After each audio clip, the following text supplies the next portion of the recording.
என்னோடய ஃப்ரெண்டு எனக்கு ஒரு ரெக்கார்டிங் அனுப்பியிருந்தார். அந்த ரெக்கார்டிங்கை வந்து கேட்கும்போது ரொம்ப ஸ்லோவாக போகிற மாதிரி இருந்துச்சு. நார்மலாகவே அவர் கொஞ்சம் நல்லா பேசுவார். ஏன் இவ்வளவு ஸ்லோவாக பேசியிருக்காரு அப்படின்னு கேட்போம்னு என்கொயரி பண்ணேன்.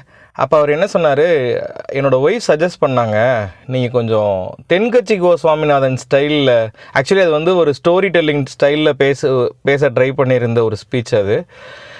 தென்கட்சி கோ சுவாமிநாதன் ஸ்டைலில் நீங்கள் பேசினா நல்லாயிருக்கும் அப்படின்னு ஒரு இன்புட் கொடுத்துருந்துருக்காங்க. இவர் அதை ஃபாலோ பண்ணிவிட்டு என்ன பண்ணியிருக்காரு, ரொம்ப ஸ்லோவாக பேசியிருந்திருக்காரு. ஸோ இன்றைக்கி தேதிக்கு இந்த ஜென்ஸி கிட்ஸுன்னு சொல்கிறோம்ல, இவங்க மாதிரி ஆட்களை வந்து தென்கட்சி கோ சுவாமிநாதனே வந்து பேசியிருந்தாலும் அவர் எந்தளவுக்கு சக்ஸஸ் ஆகிருக்கோன்றது there is a big question mark.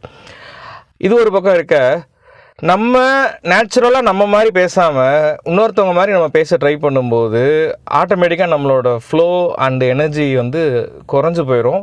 So never ever try to imitate others. நீங்கள் யாரோ, நீங்கள் எப்படி பேசுவீங்களோ அப்படியே பேசுங்க. அந்த speech for for for for பெட்டராக இருக்கும். தேங்க்யூ.